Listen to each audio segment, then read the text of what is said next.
Assalamualaikum warahmatullahi wabarakatuh. Saya Fani Rasmadewi, NIM 1521933. Di sini saya akan mempresentasikan jurnal yang berjudul Pengaruh Realitas Campuran Terhadap Kepuasan dan Loyalitas Merek dalam Atraksi Warisan Budaya dalam Perspektif Ekuitas Merek. Yang pertama itu ada alasan penulis memilih topik tersebut. Teknologi realitas campuran atau mixed reality semakin banyak digunakan dalam atraksi warisan budaya untuk meningkatkan pengalaman pengunjung. Namun, bagaimana karakteristik realitas campuran mempengaruhi kepuasan dan loyalitas merek belum diteliti dalam penelitian sebelumnya. Tujuan dari penelitian ini adalah untuk mengidentifikasi faktor-faktor yang mempengaruhi kepuasan terhadap pengalaman realitas campuran pada atraksi pengunjung seni dan budaya, serta pengaruhnya terhadap loyalitas merek yang dihubungkan dengan kinerja manajemen. Adapun permasalahan yang diangkat di sini,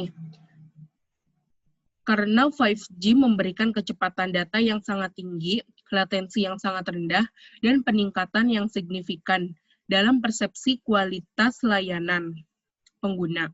Hal ini diharapkan menjadi lebih luas di tahun-tahun mendatang, terutama di daerah perkotaan. Oleh karena itu, dengan penerimaan pengguna yang tinggi semakin meningkat, hal ini membuat peneliti tertarik mengangkat masalah mengenai karakteristik realitas campuran dan hubungannya dengan kepuasan pengguna dan loyalitas merek dalam konteks atraksi pengunjung budaya dan seni. Adapun teori yang digunakan. Teori yang digunakan di sini ada realitas campuran dalam atraksi warisan budaya. Realitas campuran dapat didefinisikan sebagai kombinasi grafik komputer virtual dan elemen dunia nyata ke dalam lingkungan virtual. Didukung oleh perangkat seluler atau HMD, Head Mounted Display, realitas campuran dapat memperkaya pengalaman pengguna dengan menyediakan informasi yang disempurnakan melalui modalitas multisensor seperti video, audio, sentuhan, dan aroma. Dua karakteristik realitas campuran dapat meningkatkan pengalaman pengguna tentang objek wisata warisan budaya. Perasaan kehadiran cenderung terjadi ketika lingkungan virtual menyediakan interaktivitas dan kejelasan tingkat tinggi. Interaktivitas memungkinkan pengguna untuk memanipulasi lingkungan virtual secara real time dan dianggap sebagai salah satu penentu utama kenikmatan dalam sistem interaktif. Kejelasan yaitu kemampuan teknologi untuk menghasilkan lingkungan mediasi yang kaya secara sensori.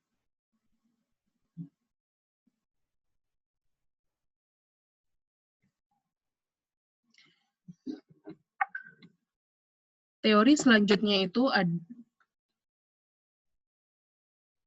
dengan menghubungkan informasi dan realitas material, realitas campuran dapat membuat yang tak terlihat dapat terlihat, memungkinkan pengunjung untuk mengalami ruang, sejarahnya, dan komunitas secara bersamaan. Model stimulus organisme respon atau SOR yang menegaskan bahwa stimulus dapat mempengaruhi organisme, yang pada gilirannya mempengaruhi perilaku, adalah salah satu model pertama yang dikembangkan untuk menyelidiki pengaruh suasana pada perilaku pelanggan. Karena teknologi realitas campuran terus berkembang, aplikasi potensial mereka dalam ruang hybrid meningkat dan menjadi semakin luas. Teori selanjutnya adalah teori ekuitas merek. Banyak studi tentang ekuitas merek berbasis pelanggan atau Customer Based Brand Equity, yang biasa disingkat CBBE, mengandalkan model yang dibuat oleh Acker dan Keller. Kesadaran merek, asosiasi merek, dan loyalitas merek adalah tiga atribut utama ekuitas merek yang harus dipersepsikan secara positif oleh konsumen agar ekuitas merek dapat dicapai.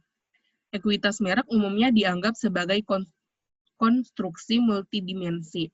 Menurut Acker, itu terdiri dari kesadaran merek, asosiasi merek, persepsi kualitas, loyalitas merek, dan aset kepemilikan lainnya yang harus dipersepsikan secara positif oleh konsumen agar ekuitas merek dapat dicapai.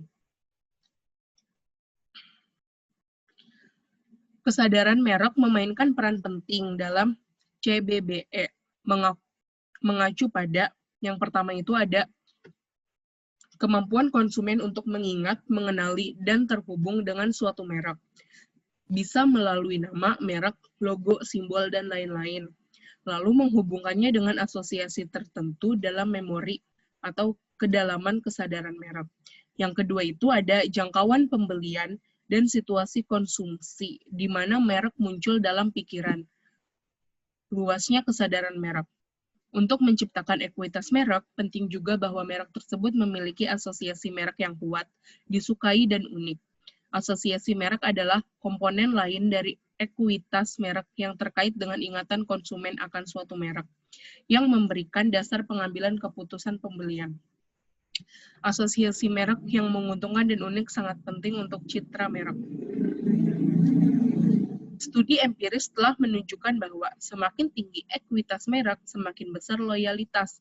Sebuah merek cenderung memiliki ekuitas merek yang positif jika menerima tanggapan yang lebih disukai, yaitu tingkat asosiasi merek, kesadaran, preferensi, dan keakraban yang lebih tinggi.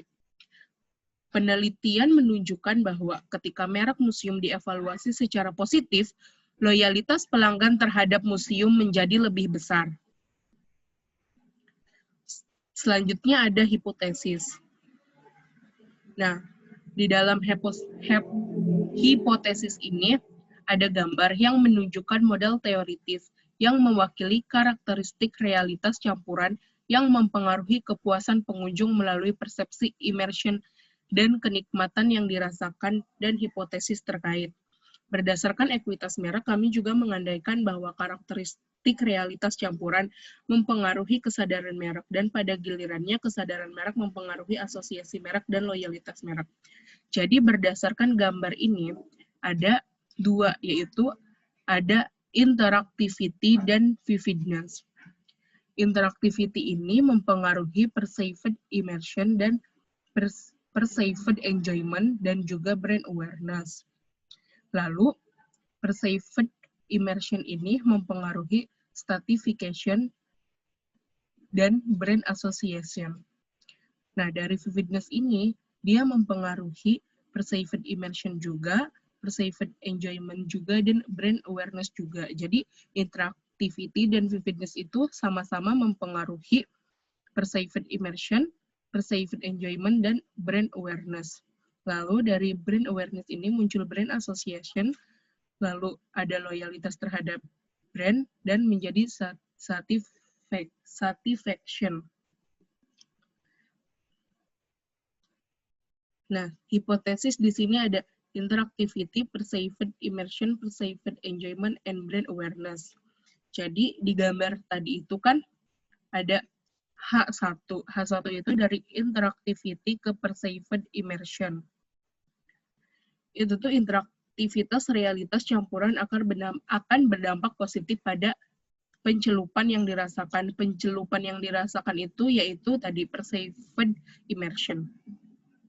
Nah, yang kedua itu ada dari interaktivitas ke kenikmatan yang dirasakan. Itu juga berdampak positif. Dan yang ketiga itu ada dari interaktivitas ke kesadaran merek. Itu juga dampaknya positif. Lalu ada vividness, perceived immersion, perceived enjoyment, and brand awareness. Nah, di sini juga semuanya bersifat positif. Jadi kejelasan realitas campuran akan memiliki efek positif pada perceived immersion. Terus kejelasan juga akan berdampak positif pada kenikmatan yang dirasakan, dan kejelasan juga akan berdampak positif pada kesadaran merek. Ada juga perceived immersion. Nah, di sini perceived immersion dalam pengalaman, mohon maaf, ini di sini ada error sedikit. Jadi perceived immersion ini dalam pengalaman realitas campuran akan berdampak positif pada kepuasan pengguna. Dan perceived immersion juga berdampak positif pada asosiasi merek. Nah, yang Selanjutnya itu ada kenikmatan yang dirasakan, kepuasan pengguna, dan asosiasi merek. Jadi persepsi kenikmatan konten realitas campuran akan berdampak positif pada kepuasan pengguna. Persepsi kenikmatan konten realitas campuran akan berdampak positif pada asosiasi merek. Kesadaran merek dan asosiasi merek juga akan berdampak. Kesadaran merek dan asosiasi merek itu akan berdampak kepada loyalitas brand.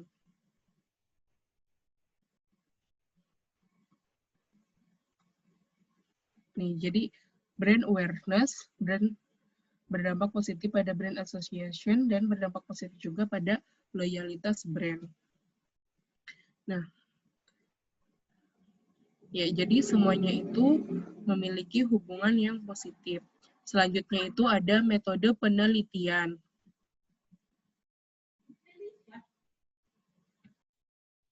Nah, selanjutnya itu ada metode penelitian. Metode penelitian di sini yang pertama itu ada pengukuran. Sebuah survei dengan total 25 item pengukuran digunakan untuk penelitian ini. Item berikut diadopsi dari literatur. Literatur itu ada interaktivitas, faith-faithness, perceived immersion yang dirasakan, kenikmatan yang dirasakan, kesadaran merek, asosiasi merek, kepuasan, dan loyalitas merek. Item lainnya diidentifikasi melalui analisis faktor dan reliabilitas dan diberikan skor pada skala Likert 7 poin. Untuk menghindari ketidaksesuaian materi dalam survei, kuesioner awal dibuat dalam bahasa Inggris dan kemudian diterjemahkan ke dalam bahasa Korea oleh peneliti yang mahir dalam kedua bahasa tersebut. Metode pengambilan sampel bertingkat digunakan untuk pengumpulan data agar sesuai dengan yang kedua itu ada pengumpulan datanya. Pengumpulan datanya itu menggunakan sampel bertingkat yang digunakan untuk pengumpulan data agar sesuai dengan profil demografis, yaitu usia dan jenis kelamin dari pengunjung sebenarnya ke objek wisata budaya dan seni ini. Lebih khusus lagi, untuk mengidentifikasi populasi dan profil pengunjung, peneliti berkonsultasi dengan manajer pemasar pada pengunjung dan atraksi budaya seni di Korea. Di sini ada data yang dikumpulkan pada antara November 2017 dan Oktober 2019 yang menunjukkan karakteristik demografi peserta yang dikumpulkan di pintu keluar atraksi menggunakan metode pengambilan sampel bertingkat. Nah, jadi di sini tuh ada gender, laki-laki dan perempuan, frekuensinya di sini udah jelas, ada 84%, female-nya 167%. Untuk umur itu 20, 30, 40, dan 50 tahun. Kebanyakan itu di umur 20-an yang menjadi sampel dari penelitian ini. Nah, untuk pendidikannya sendiri, ada yang high school graduate, college registration, college graduate, graduate student, or above. Yang tertinggi itu college graduate. Nah, untuk profesinya, ada yang student, employee, housewife, practitioner, and other, dan yang lainnya. Dan yang employee. Yang tertinggi itu ada employee. Nah, berdasarkan hal tersebut, sampel data dikumpulkan oleh peneliti dengan menggunakan metode stratified sampling untuk mencocokkan populasi pengunjung sebenarnya dalam hal jenis kelamin dan usia. Responden mengalami ketertarikan selama 1 jam atau lebih sebelum mengunjungi toko souvenir. Setiap pengunjung didekati dan diundang untuk berpartisipasi dalam studi di akhir pengalaman mereka. Hanya mereka yang secara sukarela berpartisipasi yang dimasukkan. Jadi, penelitian ini tidak ada unsur paksaannya. Nah, untuk hasilnya sendiri, tadi kan udah ada hipotesisnya. Hipotesis dalam penelitian ini diuji melalui perhitungan jalur dan divalensi masing-masing koefisien jalur dikonfirmasi dengan menetapkan 5.000 spesimen bootstrap. 13 dari 13 jalur menunjukkan nilai P kurang dari 0,05. Kekuatan penjelas dari model penelitian juga ditampilkan. Nilai R-squared yang disesuaikan menunjukkan bahwa konstruksi dalam model bersama-sama menyumbang 60,5% dari kepuasan. pengguna dengan pengalaman realitas campuran merek. Nah, hasil pengujian hipotesis adalah sebagai berikut. Yang pertama itu ada nilai interaktivitas selama pengalaman berbasis realitas campuran secara signifikan terkait dengan persepsi immersion. Angkanya itu 0, betanya itu 0,320 dan T-nya itu 5.222. Ya, itu semuanya didukung ya, bisa kita lihat, jadi semuanya itu didukung karena berarti hipotesis dengan hasil penelitian itu hasilnya sama. Tadi kan di hipotesis semua hubungan itu bernilai positif. Dan di sini juga semuanya bernilai positif dan didukung. Gitu. Ketujuh, kepuasan secara signifikan dikaitkan dengan loyalitas merek.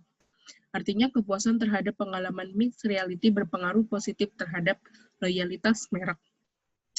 Di sini ada tabel yang menunjukkan semua koefisien, jalur, dan hasil pengujian hipotesis.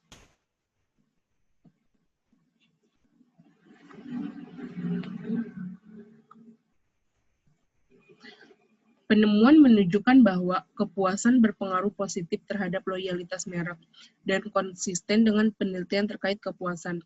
Hubungan antara asosiasi merek dan loyalitas merek juga dikonfirmasi. Kecenderungan yang sama terlihat bahkan dalam konteks souvenir dan merek atraksi seni dan budaya yang menggabungkan realitas campuran, setidaknya dalam studi kasus yang dijelaskan di sini. Sebelumnya, immersion yang dirasakan dianggap sebagai faktor yang mempengaruhi kepuasan atau niat berkelanjutan, namun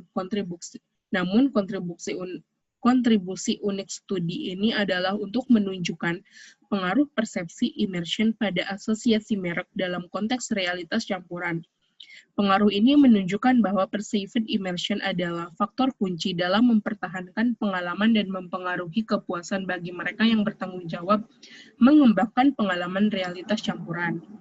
Kenikmatan yang dirasakan juga ditemukan memengaruhi asosiasi merek souvenir, yang dapat menginformasikan desainer tempat pengalaman bahwa manajemen pameran tersebut tidak hanya memengaruhi pendapatan tiket, tetapi juga pendapatan souvenir. Selain itu, studi permainan interaktif telah menunjukkan bahwa interaktivitas memiliki efek positif pada perendaman yang dirasakan, dan bahwa interaksi antara pemain dan dunia permainan memiliki efek positif pada perceived immersion. Dengan teknologi realitas campuran, interaktivitas juga memengaruhi perceived immersion. Oleh karena itu, dalam merancang pengalaman realitas campuran, interaktivitas merupakan faktor penting yang mempengaruhi persepsi immersion. Dalam penelitian ini, interaktivitas juga memiliki efek positif pada kenikmatan yang dirasakan. Oleh karena itu, ketika mengembangkan teknologi atau konten yang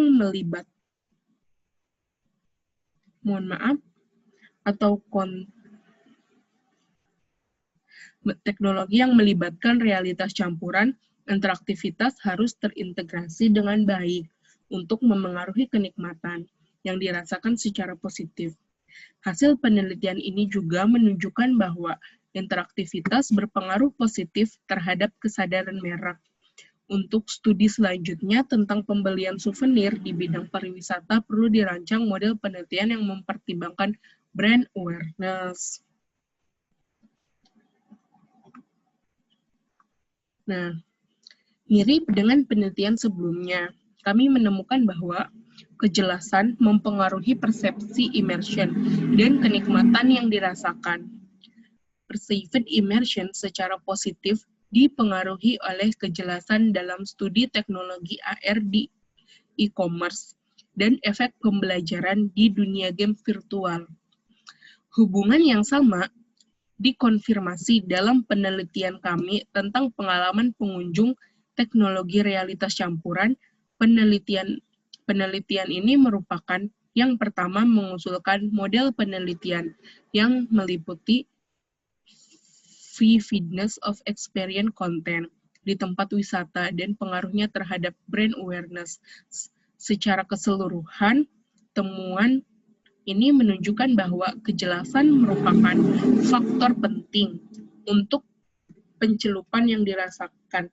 Pencelupan yang dirasakan itu yaitu perceived immersion. Jadi perceived immersion itu bahasa Indonesianya itu pencelupan yang dirasakan dan kenikmatan yang dirasakan. Dan oleh karena itu harus dipertimbangkan dalam pengembangan konten realitas campuran. Kesimpulan.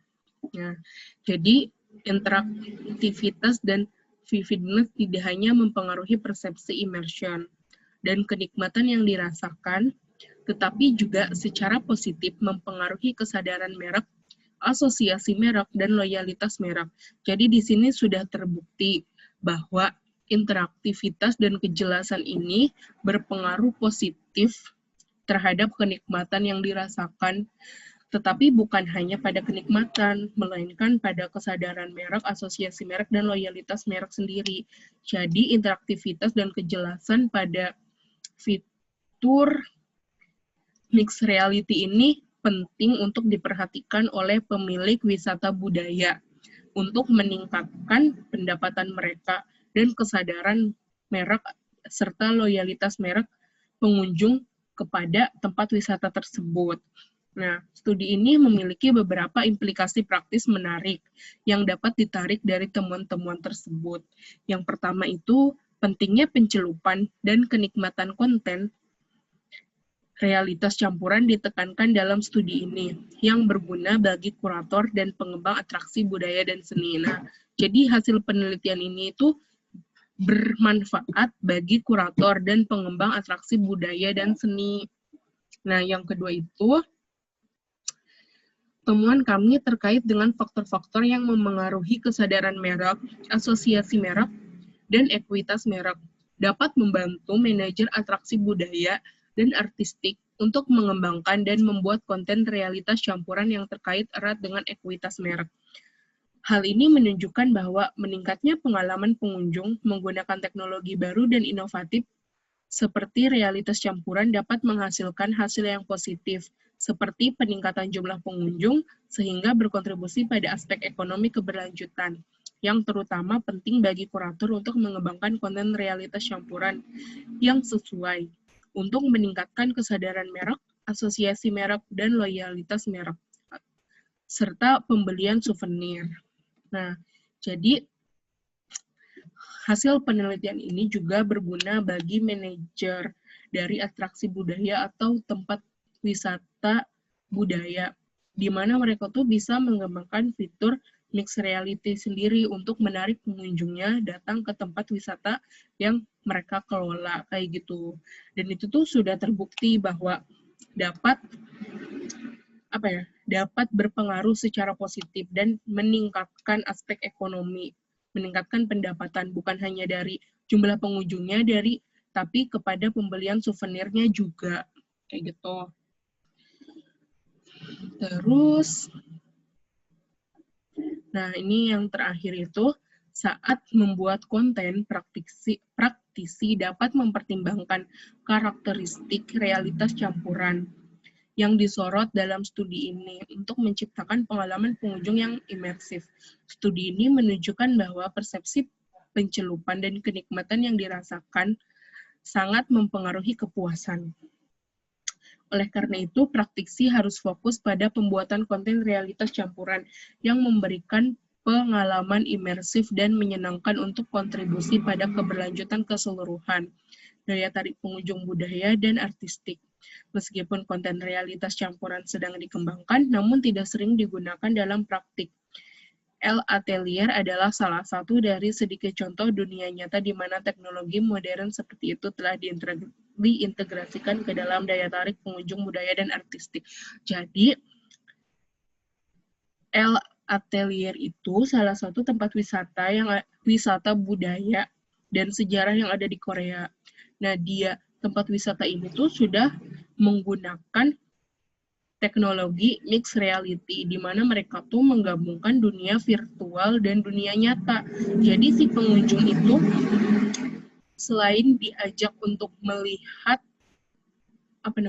peninggalan sejarah atau peninggalan budaya, secara nyata, mereka juga diajak untuk melihat hasil peninggalan tersebut secara virtual. Nah, dan itu tuh memiliki tingkat kejelasan dan interaktivitas yang tinggi sehingga dapat menarik para pengunjung. Jadi pengunjung itu diajak untuk melihat hasil budaya zaman dahulu secara virtual, di mana mereka tuh bisa merasakan sejarahnya, terus bisa merasakan suasana zaman dahulu kayak gitu. Nah, sehingga itu tuh menarik pengunjung untuk datang kayak gitu. Udah, mungkin untuk presentasinya cukup sekian. Cukup sekian presentasi dari saya, kurang lebihnya saya mohon dimaafkan. Apabila ada salah kata atau perbuatan yang kurang berkenan, saya akhiri. Wassalamualaikum warahmatullahi wabarakatuh.